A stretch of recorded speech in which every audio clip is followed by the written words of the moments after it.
Good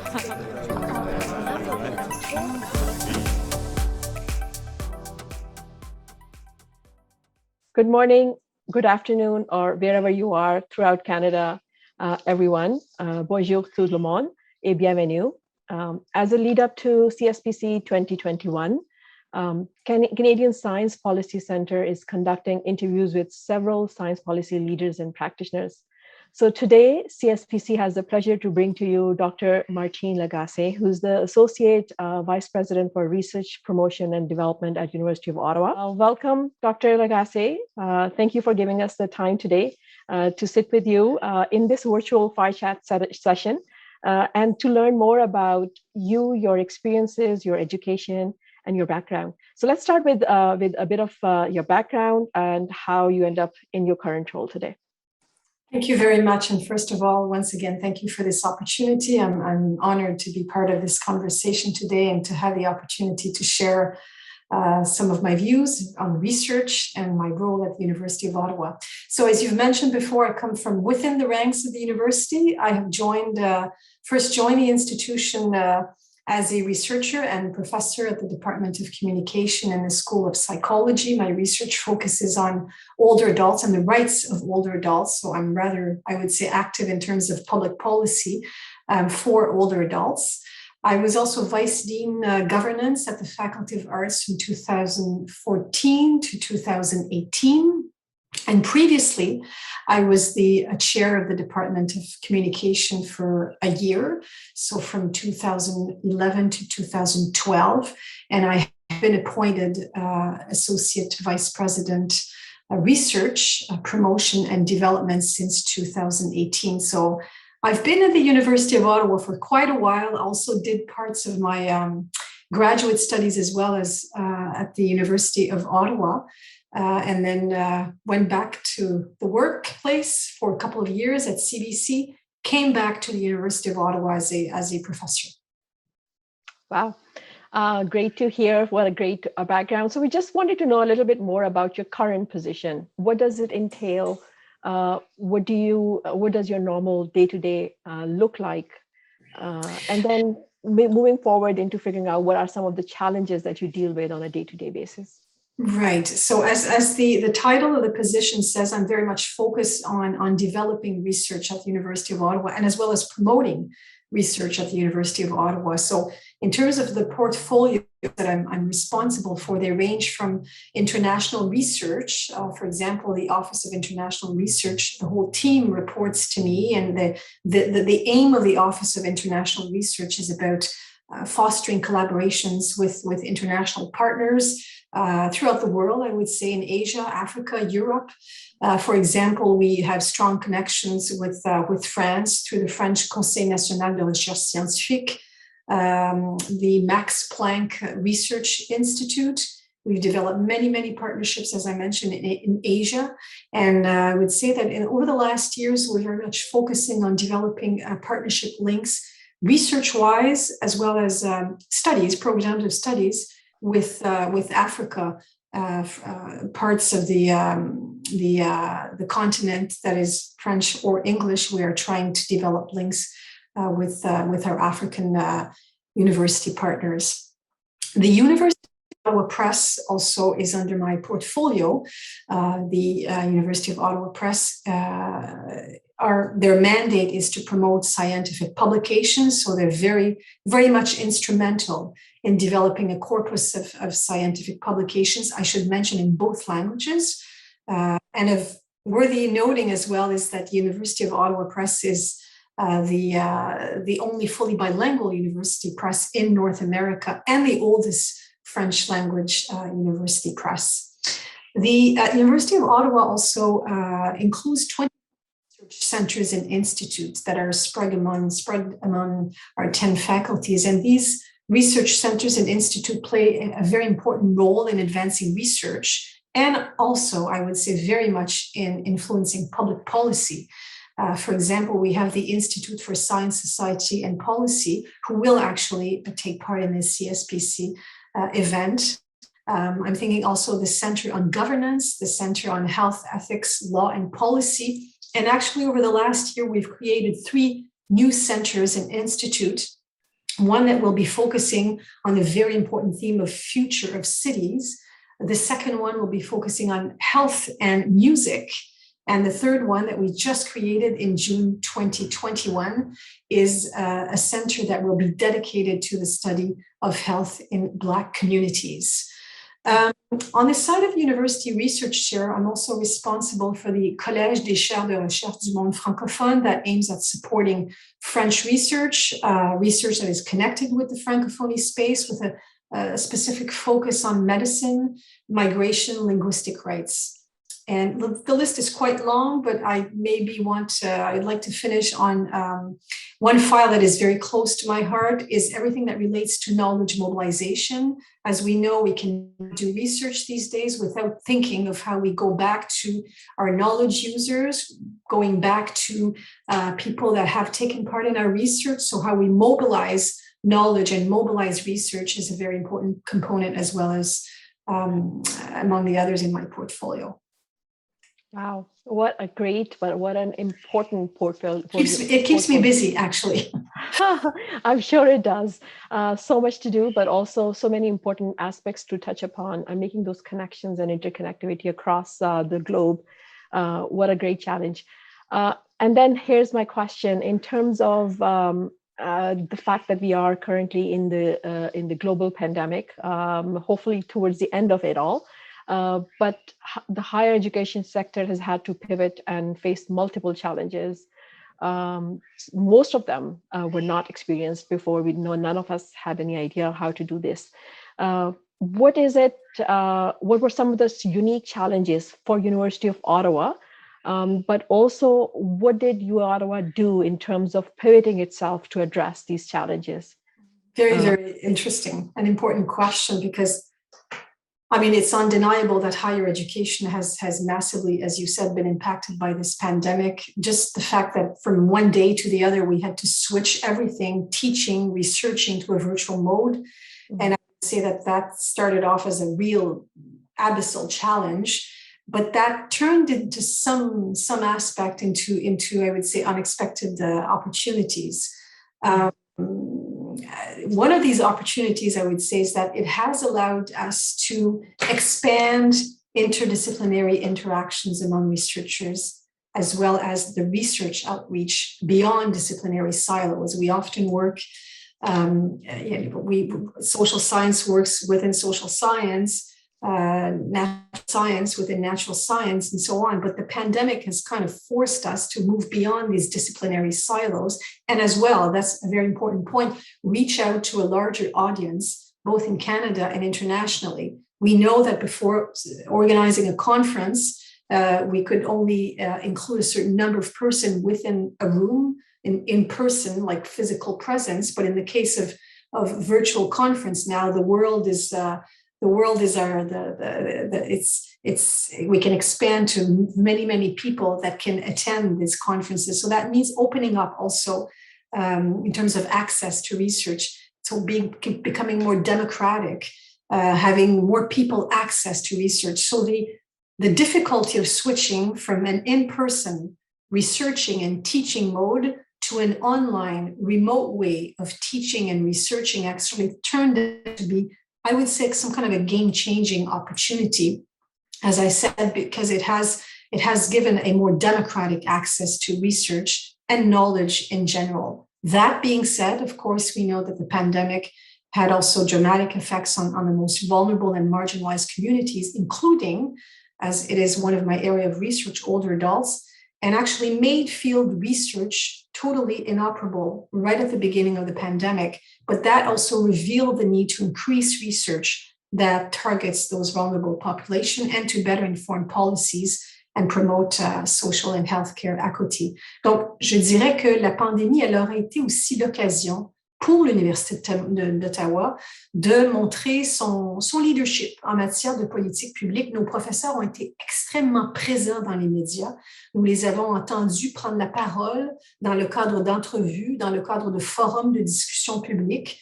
Et donc, ça a permis de positionner l'Université d'Ottawa en termes d'excellence en recherche en matière de politique publique. Je pense, par exemple, du côté de l'épidémiologie et des stratégies vaccinales à notre collègue, la professeure Colleen Flood de la faculté de droit. Je pense aussi à notre collègue Marc-André Langlois qui a été nommé au poste de directeur exécutif du réseau de réponse rapide aux variants de coronavirus. Alors, cette pandémie-là, elle nous a imposé beaucoup de défis, mais je pense que les chercheurs ont fait preuve de résilience, ont été capables de s'adapter et nous avons découvert de nouvelles façons de faire de la recherche. And that, so we went from a challenge to a potential opportunity. And that, for me, is a major lesson to learn from the pandemic.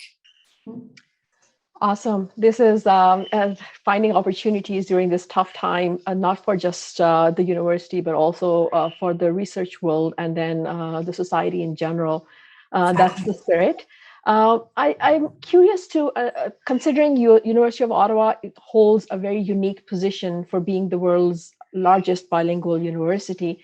I'm curious, what were some of the opportunities in terms of innovation and scientific research activities that were particularly focused or those opportunities that came through just because University of Ottawa was a bilingual university? I think you touched a little bit on it from the fact that international, especially around the African continents, countries, especially the French-speaking countries, but it would be really interesting to hear more of your thoughts on some of the innovative activities that came through just because of University of Ottawa's unique position as a bilingual university. I think that, again, this is a very fascinating question because I think that the added value of being a bilingual university from a research perspective is that it provides an opportunity to researchers, and including students as well, to acquire knowledge in both French and English. For example, a PhD student that is researching on issues related to ageism, related to racism, related to any major social question, or a student in medicine or a student in public administration, the fact that they are trying to understand their research topic in both languages and have access to professors as well that can function in both languages and that have access and can read the literature in both languages is definitely a plus, in the sense that they will understand a topic from different angles, linguistically speaking. So in my view, that the bilingual identity of University of Ottawa, if I can say so, kind of paved the way for collaborative opportunities with a wide range of countries and organizations, and that brings together researchers, again, with different perspectives and experiences. And that, for me, is innovation. It leads to innovation because you can understand a theme, a problematic, a research question. You can address it from different linguistic angles. And for students, I think this is definitely a plus. Donc, je dirais que cet atout bilingue ou l'identité bilingue de l'Université d'Ottawa, c'est un atout sur le plan de la recherche. Comme je le disais tantôt, ça permet à nos chercheurs d'évoluer dans un milieu universitaire où ils peuvent échanger des connaissances tout autant que faire évoluer ces connaissances dans les deux langues officielles. Et donc, ça offre un horizon plus vaste, plus large dans l'acquisition, le développement, comme la mobilisation des connaissances. Et j'ajouterais même que les étudiants qui fonctionnent dans ces deux modes linguistiques aussi arrivent à publier dans les deux langues. C'est encore une valeur ajoutée, je pense, pour la recherche. Ouais. Merci. Vous avez déjà évoqué le rôle de l'Université d'Ottawa dans l'avancement des politiques publiques et scientifiques. Et à votre avis, quels sont les grands défis dans le futur qui fassent actuellement la société, et quel rôle la recherche peut-elle jouer devant ces défis? Je pense qu'un des défis auxquels la société fait face, c'est celui de se transformer très rapidement. Les transformations sont rapides et elles sont profondes aussi. Et on parle de transformation culturelle, on parle de transformation environnementale, de transformation démographique et technologique. Et donc, on doit essayer de relever des défis qui sont liés à des défis qui nous rassemblent tous, des défis qui nous lient tous sur la planète. Maintenant, il faut penser à résoudre ces défis, à y faire face, mais de manière globale et interreliée. Donc, vraiment en faisant, je dirais, en faisant équipe. Quand on parle des défis, ou on pense aux défis liés au développement durable, il faut, encore une fois, se donner la main comme institution universitaire, comme communauté, pour essayer de répondre à ces défis de développement durable. Donc, toute la question des changements climatiques, toute la question du vieillissement rapide de la population, de la révolution technologique, du monde numérique, mais tous les défis liés aussi aux inégalités sociales. And here, once again, the pandemic has shown that everything related to social justice and equity has to be addressed. And I think researchers are very well positioned to address this kind of challenge. Et je pense que ces défis-là donnent une valeur ajoutée aux chercheurs, parce que les chercheurs, dans leur démarche, s'appuient sur une démarche justement qui est basée sur des données probantes, basée sur la rigueur. Et donc, cette recherche-là, elle doit être basée sur des données probantes et elle l'est, sur des principes de fiabilité, sur des principes de validité. Et c'est ça qui permet vraiment d'acquérir la connaissance et de comprendre les grands défis, d'y apporter des solutions. En fait, on pense à un monde meilleur par la recherche et c'est quelque part le rôle des chercheurs de faire progresser la société en allant chercher des données qui sont fiables, et en ce qui est rigoureux d'acquisition justement de données. Et comme je le disais tantôt, dans le contexte actuel de la pandémie, la recherche, elle joue un rôle encore plus grand, un rôle de protection dans le monde de fake news auquel on fait face et dans un certain niveau d'obscurantisme. Et donc, la recherche, elle est là pour plus que jamais alimenter, éclairer, orienter les prises de décision politiques. I just want to end this part of your question by stating that, again, the pandemic has shown the importance of research because we've heard many researchers in the media, and they were able to kind of make statements based on on evidence-based, and that should be the foundation of political decision-making. Et donc, ils ont un rôle à jouer plus que jamais durant la pandémie, mais certainement post-pandémique également. Merci beaucoup. It's so important, but also so nice to see, in a way, that the role of research and the role of science has come through and become so much more important in the public consciousness. But then that also brings up the question around effective science communication to the public. You talked about how so many researchers are now making an effort to reach out and explain their research in different ways, or at least share that evidence and data. We did see some issues in terms of rigor and scientific integrity.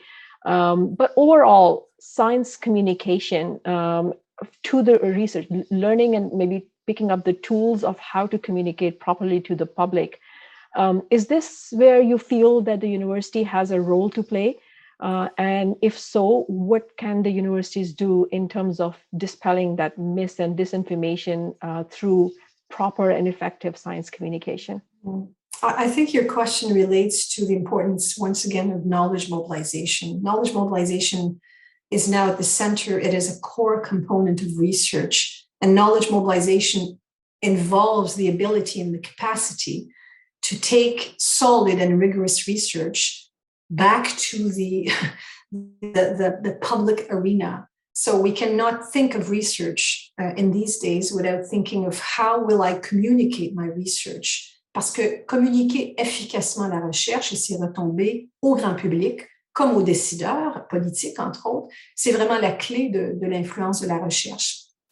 Et donc, la communauté des chercheurs, c'est vraiment celle qui jouit de la meilleure cote de crédibilité auprès de la population et auprès des décideurs. Donc, on a un rôle très, très, très important à jouer. Cette recherche, donc, elle doit présenter des solutions qui sont validées, mais aussi des solutions qui sont faisables, qui sont réalisables au plan économique, au plan technologique, au plan social, donc qui sont ancrées dans les priorités, qui parlent des priorités du gouvernement pour assurer que les politiques et les prises de décision puissent justement se baser sur des données probantes. Comme je le disais tantôt, cette recherche-là, maintenant, elle doit inclure une importante part d'activité de mobilisation et de transfert de connaissances.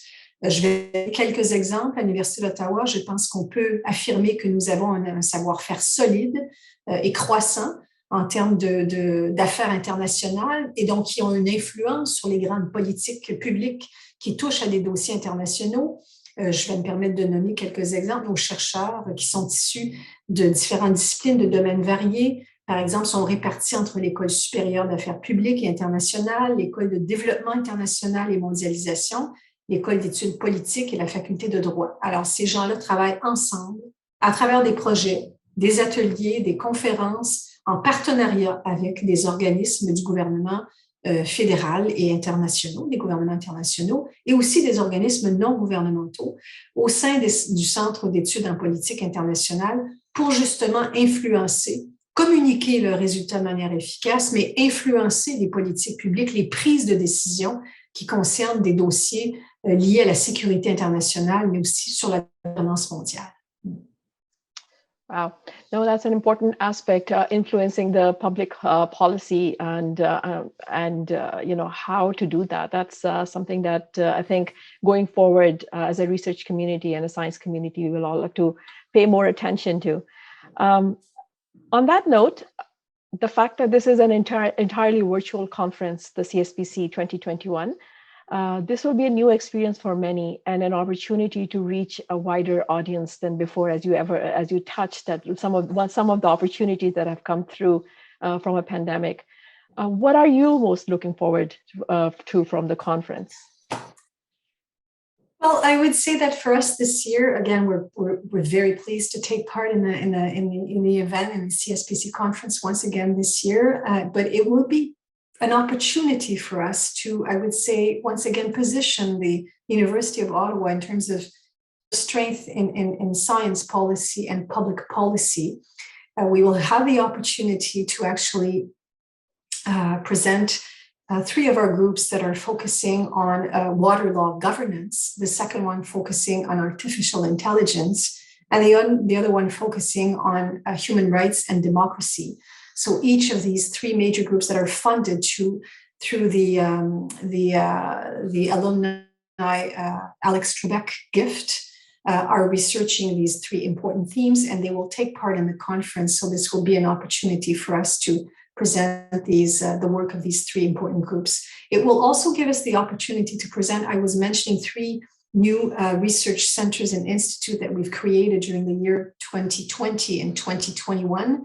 So we will have the pleasure to introduce our new center on the future of cities, notre centre de recherche sur la future des villes, qui va justement se pencher sur l'impact de l'urbanisation sur nos environnements.